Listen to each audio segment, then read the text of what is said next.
I'm Bob from DEVO, and I'm here at NRG Recording in North Hollywood.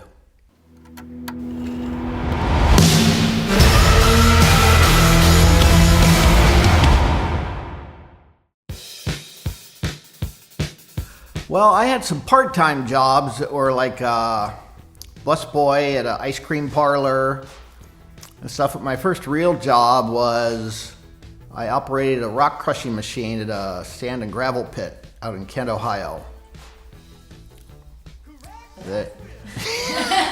They fired me because I wouldn't check the oil in the machine daily.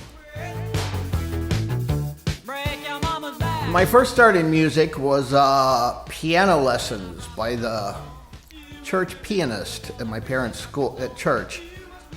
It was Mrs. Fox, and I had two brothers and sisters. We all had to take piano lessons every Saturday, and I was the one who would go hide so they couldn't find me.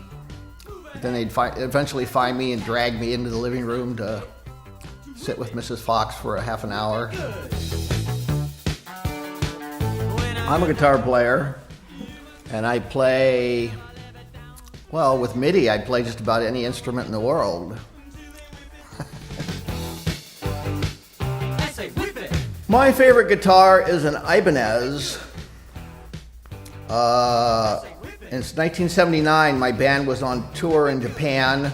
Ibanez approached me and said they wanted me to endorse their products. And I said, well, what kind? They said they'd give me a guitar. I said, well, let me see what you got. And I looked at their catalog and I said, no, I don't want any of those. So they said they would build me one. So I took a Sharpie and I drew around a guitar that was in the catalog. I kind of did it scallop. I said, here, cut it out like this so it looks like a potato and paint it brown. And then 6 months later, they sent me this beautiful guitar, but it was kind of shaped like they had an artist design it. It was shaped like a cloud and painted blue. But it's kind of my favorite guitar. I used it on the Freedom of Choice album and on several tours.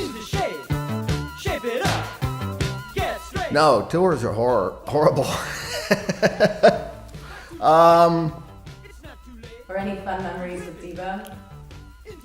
Yeah, you know, we used to wear these yellow suits that we found at a janitorial supply. It was for working with dangerous chemicals. It was plastic coated paper, and we put DEVO on them, put them on. And we were in New York City the first time we were there, playing at CBGB's in Max's Kansas City. And this photographer wanted pictures of us, and so we were out in the streets of New York City with these things on, and there was this little boutique store with some Italian fashion designers who saw us and like invited us in for champagne and caviar. We're like, oh, you look fantastic! This is amazing. We're the whole time we're laughing, yeah. Not the same one. Not the same one. No, they're plastic. They get broken pretty easy.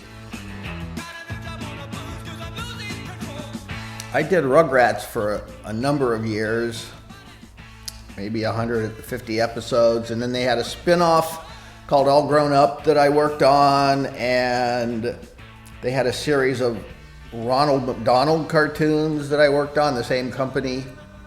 I've done a lot of TV commercials and the Hansel and Gretel movie, the How to Eat Fried Worms movie. And then a year or so ago, I started working on a cartoon called Beat Bugs, where they got the rights to 52 Beatles songs, and I did the underscore for that. It's on Netflix, if anybody wants to see it. And the same company got the rights to 52 Motown songs, and I've been recording the songs, and next month I'll start doing the underscore. Oh, my band are a bunch of idiots in the studio.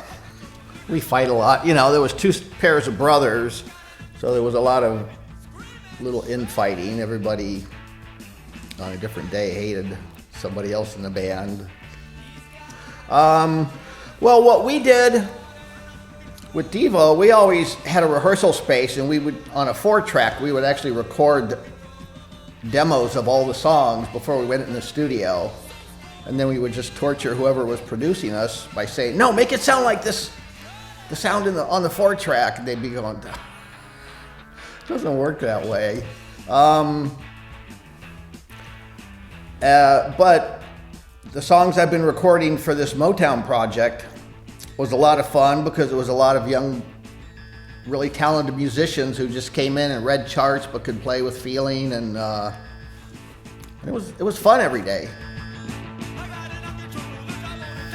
The fun part about recording the Motown project here was that, I wanted the feel, we were recreating Motown songs, and I wanted the feel of a live band, so I wanted everybody playing at the same time, but the sound editors for the show were going to take the songs and cut them up and,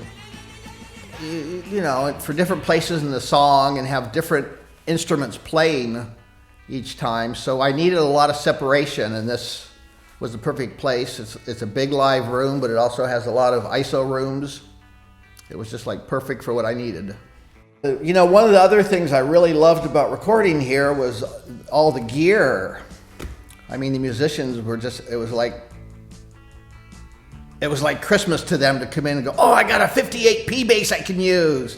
And they'd be dragging in old Fender amps and Supro amps and just having a lot of fun with all the, all the stuff that's out in the hallway. Oh, you mean the one I took last week? When Patrick walked out of the room for a minute. I kind of like the Les Paul with the P90 pickups. Well, I like A because it has its own kitchen right next to it. That's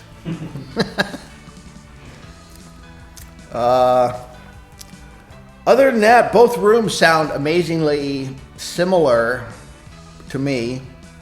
We recorded, obviously in both studios, and I like them both. The Moroccan feel, kind of a nice touch. The other thing I really like about Studio A is the piano, the grand piano. It's like longer or something. It's like longer than a normal grand piano, and it just sounds amazing. Well, we like the Starwood, which was at Santa Monica and Crescent Heights. We played there a lot. That was actually the first place we ever played. We really like the Starwood, and other than that, I can't remember.